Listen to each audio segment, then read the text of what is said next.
Hello दोस्तों, स्वागत है आप सभी का अपने YouTube चैनल वेलफेयर भैया में। तो आज आप सभी के बीच में जो मैं वीडियो लेकर आया हूँ, शब्द से वीडियो है आपका। पार्ट 1 में आपको पढ़ाए थे शब्द, ठीक है। शब्द का वर्गीकरण कितने तरह से किए जाते हैं। तो शब्द का वर्गीकरण उसमें बताए थे कि शब्द का वर्गीकरण 4 तरह से किए जाते हैं। तो एक था अर्थ के आधार पर, दूसरा था व्युत्पत्ति के आधार पर, तीसरा उत्पत्ति के आधार पर और चौथा आपका रूपांतर के आधार पर था। तो उसमें 2 बता दिए थे हम पार्ट 1 में, व्युत्पत्ति के आधार पर और अर्थ के आधार पर। पार्ट 1 में बता चुके हैं हम, और शब्द किसे कहते हैं। और इस जो ये वीडियो है इसमें मैं बताने वाला हूँ कि आपको उत्पत्ति के आधार पर कितने होते हैं और रूपांतर के आधार पर कितने होते हैं। तो चलिए हमारे वीडियो में बने रहिएगा। और जो लोग पार्ट 1 नहीं देखे हैं, पहले आप पार्ट 1 देख लीजिए, उसके बाद पार्ट 2 देखिएगा तो अच्छे से समझ में आएगा, ठीक है। चलिए हम चलते हैं बोर्ड पे। तो अब कह रहा है उत्पत्ति के आधार पर शब्दों के कितने भेद होते हैं। तो उत्पत्ति के आधार पर शब्दों के 5 भेद होते हैं। कौन कौन, अब देखिएगा। 1 नंबर कह रहे हैं कि तत्सम, 2 नंबर तद्भव, 3 नंबर देशज, 4 नंबर विदेशज और 5 नंबर वर्ण संकर। कहीं कहीं आपको किताब में मिलेगा बस 4 ही, देखिएगा 1 2 3 4, ये चारों मिलता है। लेकिन आपको एक एक्स्ट्रा आने की बताया है यहाँ पे अलग से कि वर्ण संकर भी होता है, समझिएगा इसको। तत्सम, तद्भव, देशज, विदेशज और वर्ण संकर। तो बारी बारी से हम लोग समझेंगे कि तत्सम कौन है, तद्भव कौन है, बारी बारी से सबको समझ लेते हैं हम लोग। और जो भी एग्जाम में आपके क्वेश्चन आएंगे, इससे अगर हम बता देंगे, उस वीडियो देख लीजिएगा, इससे संबंधित ही आएगा क्वेश्चन, बाहर नहीं आएगा, ठीक है। मैट्रिक को इंटर हो चाहे कोई भी लेवल में आपका हो, ठीक है। चलिए आप चलते हैं। तत्सम शब्द कह रहा है कि तत्सम, तो तत्सम शब्द का मतलब होता है क्या, देखिएगा यहाँ पे तत्, यानी कि तत् हो गया तत् प्लस सम, ठीक है, ये तत्सम। और तत्सम हो गया यानी कि उसके, तत् माने उसके, असम माने समान, किसके समान। अब देखिए समझिए, कह रहे हैं कि तत्सम शब्द वे हैं जो संस्कृत से हिंदी में ज्यों के त्यों ले लिए गए हैं।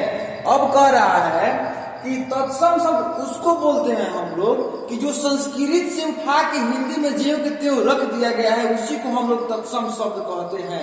अब समझिएगा कैसे कि तत् माने उसके सम, मतलब संस्कृत यानी कि उसके समान। किसके समान, समान समान, उसके समान, किसके समान, यानी संस्कृत के समान। तो संस्कृत यानी कि हिंदी से लिया गया है, ठीक है। तो वही कह रहा है कि तत्सम शब्द वे है जो संस्कृत से हिंदी में ज्यों के त्यों ले लिए गए हैं। इसको हम उदाहरण के द्वारा बताएंगे आपको तुरंत, अभी देखिएगा। अब कह रहा है कि तद्भव शब्द किसे कहते हैं, तद्भव, ठीक है। तद माने उससे, अभाव माने होना। अब देखो होना, तद्भव शब्द वे हैं जो संस्कृत से बने हैं और जिनका मूल रूप हिंदी में काफी बदल गया है। ये कह रहा है कि तद्भव शब्द वे हैं जो संस्कृत से बने तो हैं, लेकिन हिंदी में इनका जो रूप है काफी बदल गया है। संस्कृत से ही बना है तद्भव, लेकिन हिंदी में जब लिखाएगा ही तो इसका रूप बहुत अनेकों प्रकार से बदल जाता है। जैसे मान लीजिए कि नॉर्मली मेरा चेहरा है, ठीक है, नॉर्मली चेहरा है, इस पे हम पूरा मेकअप कर देंगे, पूरा तो बदल जाएगा। तो वही इसको मेकअप करके आप बदल देगा। कौन, यानी कि तत्सम से, यानी तत्सम नॉर्मली रूप हो गया, और तद्भव मेकअप करेगा तो वो क्या होगा, आपका बदल जाएगा। तो देखिए इसका उदाहरण कुछ देख लीजिए आप लोग। पहले तो देखते हैं, एक तरफ लिखा है तत्सम और एक तरफ लिखते हैं तद्भव, ठीक है। तो तत्सम शब्द कौन सा है, तद्भव शब्द कौन सा है, यानी तत्सम शब्द संस्कृत वाला है और तद्भव का है हिंदी वाला है। तत्सम देखिएगा यहाँ पे, तत्सम कह रहा है कि अग्नि, अग्नि से क्या हुआ है, यानी कि अग्नि संस्कृत में ऐसे लिखते हैं हम लोग। आग जब लिखिएगा, आग तो काफी बदल गया है, इसको बदल दिए हैं, यानी कि अग्नि तत्सम हो गया और तद्भव क्या हो गया, आपका आग काफी बदल गया है। अष्ट, अष्ट होता है, ठीक है, अष्ट, इसको लिखिएगा तो 8, ठीक है। अब लिखिएगा इच, आई हो जाएगा तो क्या बनेगा, ईख, क्या होगा, ईख, इच से ईख, ठीक है। अब देखिएगा ऊण, तो ऊण का क्या हो जाएगा, ऊन, हिंदी में क्या होगा, ऊन। अब यानी कि होता है संस्कृत में ओष्ठ, ओष्ठ का ओठ या होठ हिंदी में होता है। तत्सम हो गया, ये तद्भव हो गया।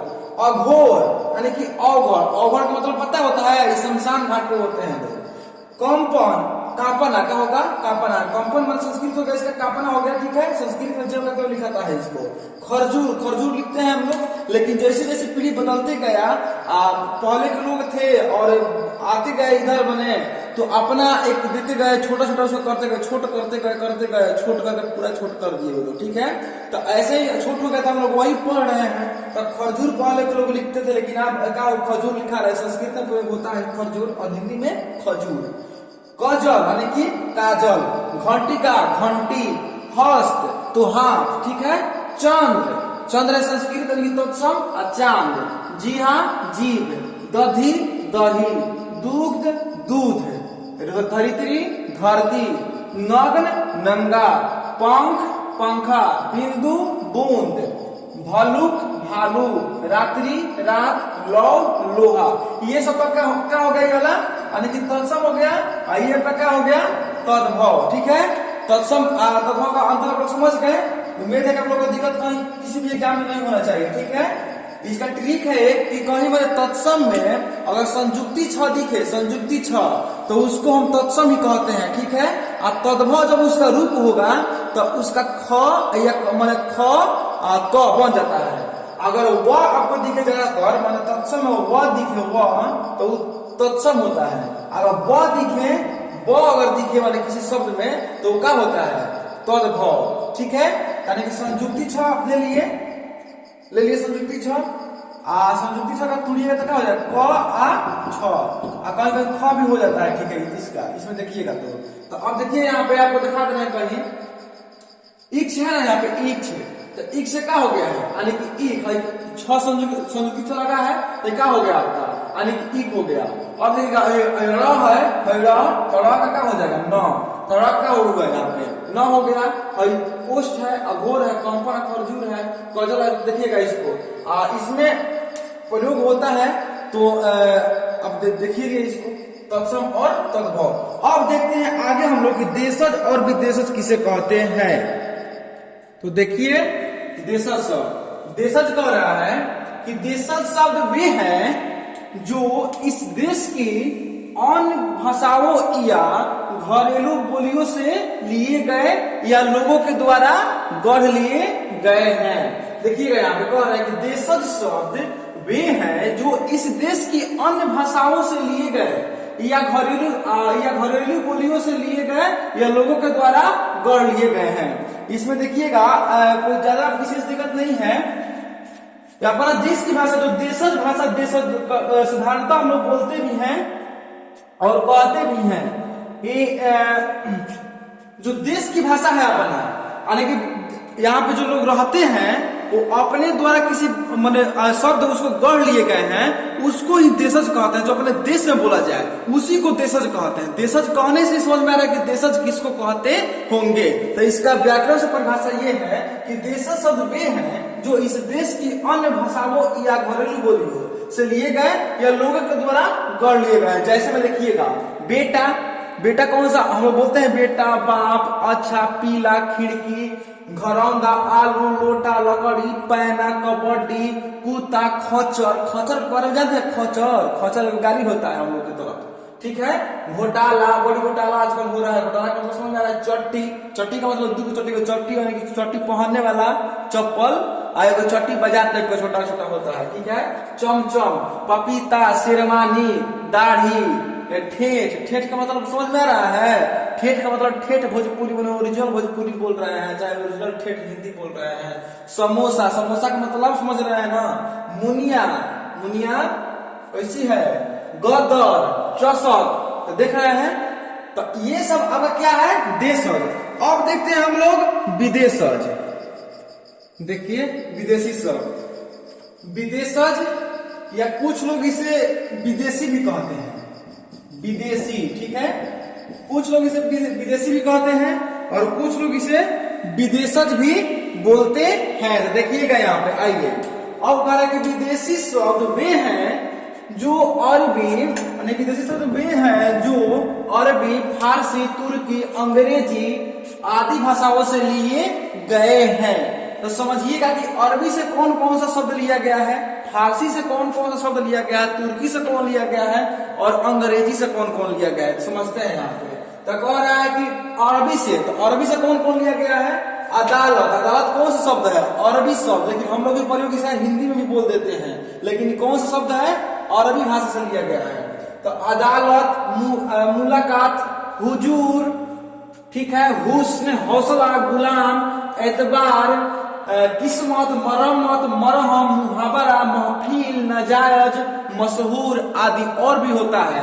तो ये जितना आपका है ये क्या है, आपका अरबी से लिया गया है, इसको अरबी से लिए हैं। अब देखते हैं फारसी से कौन कौन सा शब्द लिया गया है। तो फारसी से कौन कौन लिया गया है, अंगूर, अंगूर हम लोग बोलते हैं अंगूर, अंदर, अंदाज, अचार, अनार, आमदनी, ईमानदार, खरगोश, कोशिश, चपरासी, शादी, यार, मेहमान, रिश्ता, चम्मच, जवान आदि। ये आपका कहाँ से लिया गया है, फारसी से, ठीक है। ये जो आपका फारसी से लिए है हम लोग। लेकिन समझिएगा कि तुर्की से कौन सा लिया है, तुर्की से कह रहा है कि नाशपाती, नाशपाती होता है ना फल, बाबा, चकमक, कुर्ता, ये कुर्ता हम लोग पहनते हैं, तो कौन सा शब्द है, ये आपका तुर्की है। यानी कुली, लाश, तोप, लाश, तो समझते हैं ना, तोप, देखिएगा यहाँ पे। अंग्रेजी से बहुत सा हम लोग यूज करते हैं अंग्रेजी का, chocolate, oxygen, operation, engineer, table, collector, commander, alcohol, October, diarrhoea, parcel, post आदि ये अंग्रेजी का शब्द है, लेकिन हम लोग साधारणतः प्रयोग कर देते हैं आजकल। चीनी से चाय, चाय कहाँ से है, चाय चीनी से, बड़ा खच्चर है। खच्चर कौन सा शब्द है, पीछे पढ़ा ना अभी। जापानी से रिक्शा, रिक्शा लोग बोलते हैं।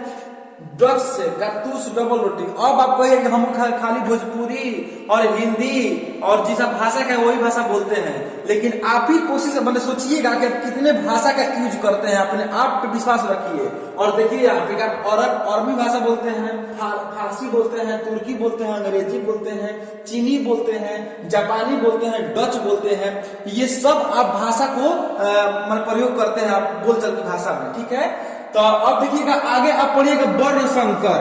तो वर्ण संकर हम लोग देखते हैं कि वर्ण संकर क्या है, चलिए बोर्ड पे तो देखिए, नेक्स्ट एंड लास्ट वर्ण संकर। तो वर्ण संकर कह रहा है कि दो भाषाओं से बने शब्द वर्ण संकर कहलाते हैं। क्या कहलाते हैं, दो भाषाओं से बने शब्द, यानी कि जो दो भाषा से मिलकर बनता है उसको हम लोग क्या कहते हैं, वर्ण संकर। देखिए कौन कौन सा दो भाषा है। अब कह रहा है कि अरबी प्लस फारसी, अरबी प्लस फारसी से अगर मिलेगा तो कौन, गमगीन का मतलब समझ रहे हैं आप लोग, गलत फहमी, गैर जिम्मेदार, नुकसानदेह, ये सब आपका क्या है, गमगीन। यानी कि अरबी प्लस फारसी दो को भाषा मिलके एक शब्द का खोज हुआ है, अतः देखिए वो शब्द बना है, यानी गमगीन, गलत फहमी, गैर जिम्मेदार, नुकसानदेह, ठीक है। अब मिलता है यहाँ पे हिंदी प्लस अरबी से। तो हिंदी प्लस अरबी से कौन कौन सा बना है, इसको हम लोग देखते हैं। तो मिस्री हो गया, गुलामी हो गया, कानूनिया, शराबी आदि, ठीक है, शराबी। अब देखते हैं कि हिंदी प्लस फारसी से कौन कौन सा बना है। तो हिंदी फारसी से कौन कौन सा बना है, आवारापन, ठीक है, कमीनापन, नोक झोंक, पानीदार, फलदार, बेधड़क आदि, ठीक है। सब मतलब आप लोग का मतलब समझ में आ रहा है, कोई दिक्कत नहीं है इसमें। अगर दिक्कत हो तो कमेंट बॉक्स में जरूर करिएगा कमेंट, ठीक है। हिंदी प्लस अंग्रेजी, तो हिंदी प्लस अंग्रेजी दोनों मिलकर क्या बना है, जेल यात्रा, टिकट घर, पॉकेट मार, रेलगाड़ी आदि, ठीक है। तो ये आपका अगर स्क्रीनशॉट इसका ले लीजिए, जितना पढ़ाए अभी सबका स्क्रीनशॉट लीजिए या कॉपी में उतार लीजिए, हमेशा के लिए आपका अच्छा रहेगा, ठीक है। और तो देखिए रूपांतर के आधार पर शब्दों के कितने भेद होते हैं। तो रूपांतर के आधार पर कह रहा है कि शब्दों के दो भेद होते हैं। कौन कौन सा होता है उसको देखेंगे हम। एक नंबर कह रहा है कि विकारी शब्द और दो नंबर कह रहा है कि अभिकारी शब्द। एक नंबर का हो गया विकारी शब्द, दो नंबर अभिकारी शब्द। तो विकारी शब्द किसको कहते हैं, देखिए यहाँ पे तो कह रहा है कि जिस शब्द के रूप में कोई विकास या परिवर्तन, चाहे विकार या परिवर्तन होता है उसे विकारी शब्द कहते हैं। कह रहा है कि जिस शब्द के रूप में कोई विकार या परिवर्तन या विकास या परिवर्तन होता है उसे हम विकारी शब्द कहते हैं। जैसे में देखिएगा कह रहा है कि लड़का, लड़का एक शब्द है, इसको अलग अलग तरीके से लिख सकते हैं। लड़का है तो लड़के भी कर सकते हैं, इसको लड़कों भी कर सकते हैं, ठीक है। लड़कियां भी कर सकते हैं, लड़कियों भी कर सकते हैं, परिवर्तन हो सकता है इसमें। अब खा है, खाना खाकर आदि। और चाहे मान लीजिए कि जाना जाना जाकर, पढ़ना, ये सब हो सकता है सब कुछ। तो इसमें जो बदलाव होने के परिवर्तन विकास हो रहा है इसमें, उसको विकारी शब्द कहते हैं। अब देखिए कह रहा है कि अविकारी, तो जिस शब्द के रूप में कोई विकार या परिवर्तन न हो उसे अविकारी शब्द कहते हैं। यानी कि जिसमें विकास या परिवर्तन हो, चाहे विकार या परिवर्तन हो, उसको विकारी कहते हैं।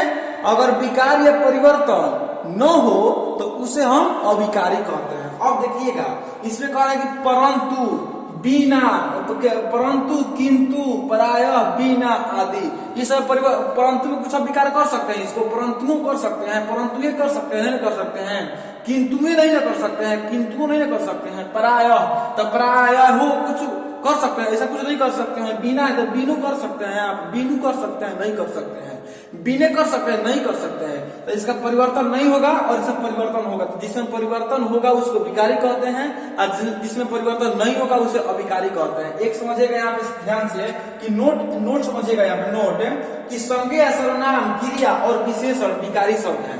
संज्ञा, सर्वनाम, क्रिया और विशेषण क्या है? विकारी शब्द है। और देखिए नोट 2 कह रहा है क्रिया विशेषण संबंध बोधक, समुच्चय बोधक और विषयादि बोधक अव्यय जो है ये अविकारी शब्द है। अब जो अगले वीडियो में हम लोग पढ़ेंगे तो संज्ञा, सर्वनाम के बारे में ये सब क्या है अब जानेंगे, ठीक है। तो शब्द इतना ही है, सब इतना पे हम खत्म करेंगे। तो ये मेरा पार्ट 2 था वीडियो, आप लोग फुल देख लिए और सबका स्क्रीनशॉट लीजिएगा आप अच्छे से कि आपको पढ़ने में सुविधा होगी मैंने ऑफलाइन में, ठीक है। तो इसको आप देखिए, सब खत्म हो गया। पार्ट 1 देख लीजिएगा और पार्ट 2 देखिएगा। इसके बाद से जो भी आपके एग्जाम में डाउट होंगे मैट्रिक लेवल तक हो तो कोई दिक्कत आपको नहीं होगा। जो भी मैट्रिक में बच्चे हैं आप लोग, चाहे इंटर में हैं या 0 लेवल के जो भी बच्चे हैं, आप देख सकते हैं। किसी प्रकार का दिक्कत हो इसमें, अगर समझ में न आया, आपको मन में शक हो कोई भी, तो कमेंट बॉक्स में जाइए और कमेंट कीजिए। अगर वीडियो अच्छा लगा हो, पढ़ने का तरीका, पढ़ाने का तरीका अच्छा हो तो आप एक लाइक जरूर ठोकिएगा, ठीक है। अब सब्सक्राइब कर दीजिए क्योंकि पूरा मेहनत मेरा डिपेंड करता है आपके एक लाइक और एक सब्सक्राइब पे और कमेंट्स पे। तो कमेंट्स